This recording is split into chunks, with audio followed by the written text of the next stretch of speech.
თბილისის ბაზრის ერთი კუთხე.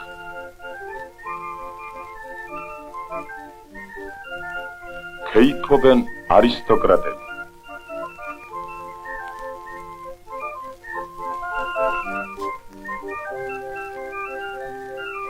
ფიროსმანიშვილი იცნობდა მხოლოდ კახეთსა და თბილისს, მაგრამ ზეპირი გადმოცემით იგი ხატავდა საქართველოს სხვა კუთხეებსაც.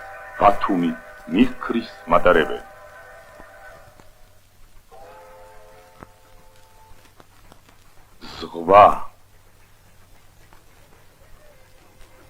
ზღვა, რომელიც ფიროსმანიშვილს არასოდეს არ უნახავს.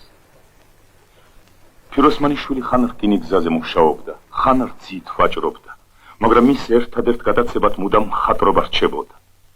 ის მუშაობდა და ცხოვრობდა თავისი სურათების გარემოცვაში. ნიკალას რძით სავაჭროს ესაბრები ამშვენებდა. ფიროსმანიშვილი ცხოვრობდა მიკიტნების, ხელოსნებისა და სირაჯების წრეში.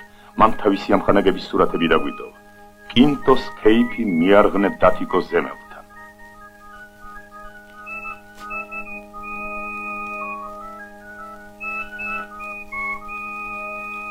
უხვად ისმებოდა ღვინო თბილისში. ღვინო ხელმისაწვდომი საშუალება იყო, რომელიც ადამიანს დროებით მაინც უფერადებდა თალხ სინამდვილეს.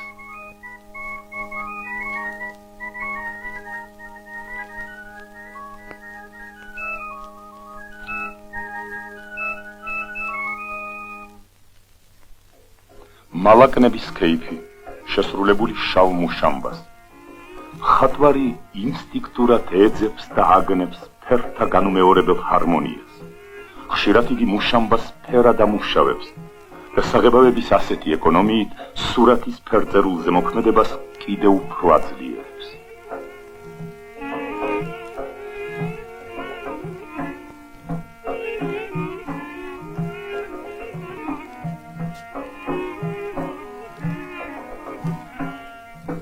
ირის ხიდი.